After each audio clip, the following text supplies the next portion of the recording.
দর্শক আসসালামু আলাইকুম। আমি ডাক্তার আহমেদ নাজমুল আনাম, শিশু কিশোর নবজাতক এবং শিশু হৃদরোগ বিশেষজ্ঞ এবং সহযোগী অধ্যাপক বরাবরের মতো আপনাদের সবাইকে স্বাগতম জানাচ্ছি। দর্শক, আজকে যে ভিডিও সেটি আমি বলবো এটি একটি রেয়ার রোগ, কিন্তু আপনাদের অবশ্যই খেয়াল রাখতে হবে যে আপনার বাবুর যারা স্কুল গোয়িং বাবু তাদের ভিতরে এই ধরনের পরিবর্তন আসছে কিনা।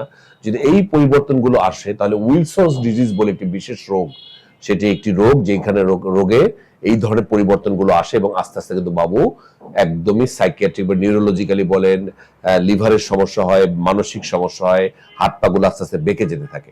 তো আমি আশা করছি এই রেয়ার রোগ উইলসনস ডিজিজ এই রোগ সম্বন্ধে ধারণা রাখুন, এবং তাহলে কিন্তু আপনার বাবুর যদি কোনো আচরণগত পরিবর্তন দেখেন আপনি প্রথমেই ডাক্তার সাহেব যদি জানান, ডাক্তার সাহেব প্রয়োজন পরীক্ষা করে এই রোগে কনফার্ম করতে পারবেন, এবং তাহলে কিন্তু রোগের আপনার যতটুকু সম্ভব ভালো করা সম্ভব, কিন্তু ডিলে হলে কিন্তু আর সম্ভব নয়। তো প্রথমে আমরা বলবো যে যদি আপনি দেখেন আপনার বাবুর স্কুল পারফরমেন্স খারাপ হচ্ছে, আগে সে খুব ভালো ছিল, আমাদের কাছে মা এসে বলেন স্যার আমার বাবু কেমন জানি পারফরমেন্স একদম খারাপ হয়ে যাচ্ছে, মনে রাখতে পারছে না এবং হাতের লেখা খারাপ হয়ে যাচ্ছে।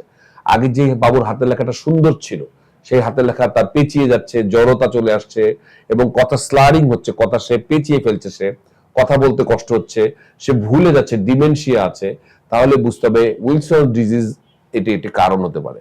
এবং অবশ্যই এই রোগের আগে জন্ডিসের একটা হিস্ট্রি থাকতে পারে। আমরা বলি যে জন্ডিসের যে ব্যাপারগুলো সাধারণত জন্ডিস বা ব্লাডের যে রক্ত ভেঙে যাওয়ার সমস্যাগুলো আগে তৈরি হয়, পরবর্তীতে নিউরোলজিক্যাল সমস্যা হয়।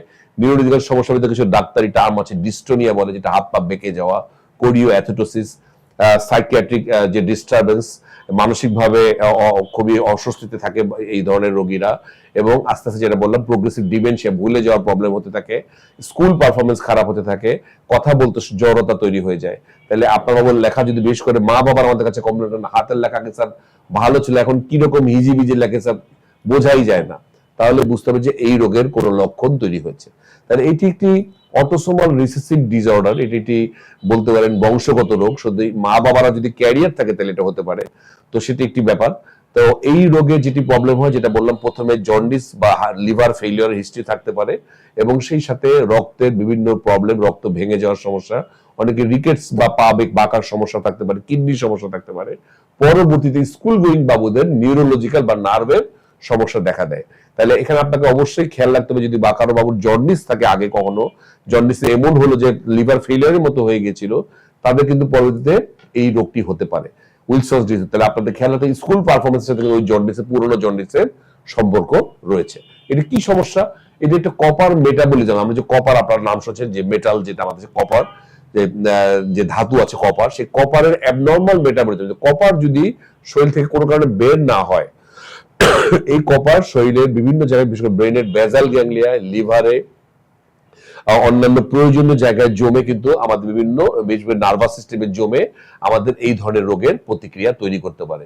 সুতরাং তখন আমরা এই কপারের টেস্ট করি, আমরা সেরাম সেরুলোপ্লাজমিন বলে একটি টেস্ট আছে, সেটা যদি কমে যায় এবং প্রস্রাবে যদি কপারের পরিমাণ বেড়ে যায়, তাহলে বুঝতে হবে যে এখানে এই রোগ রয়েছে।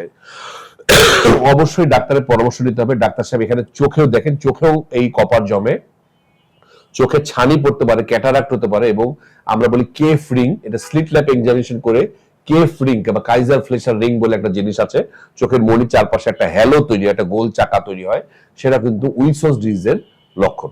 সুতরাং দর্শক বুঝতে পারছেন এর চিকিৎসা রয়েছে। আপনি যত আগে যদি আইডেন্টিফাই করতে পারেন আপনার বাবুর যদি এই ধরনের মানসিক বৈকল্য, তার যে এই লেখায় পারফরমেন্স খারাপ হয়ে যাওয়া, মনে রাখতে না পারা, স্কুল পারফরমেন্স সাডেনলি খুব খারাপ হয়ে যাওয়া, হাঁটতে তার অসুস্থ, সে হাঁটা চলা সে উল্টা পাল্টা হাঁটছে, যার কি হাঁটছে, তাহলে বুঝবেন এই রোগের লক্ষণ আছে। এবং তার সাথে যদি আগে জন্ডিসের হিস্ট্রি থেকে থাকে তাহলে বুঝতে হবে এখানে কোনো ধরনের বড় রকম গন্ডগোল রয়েছে বা উইলসনস ডিজিজ রয়েছে। ডাক্তার সাহেব প্রয়োজনে এই সেরাম সেরুলোপ্লাজমিন, প্রস্রাবে কপারের পরীক্ষা আর ব্রেনের এমআরআই প্রয়োজনে করতে পারেন।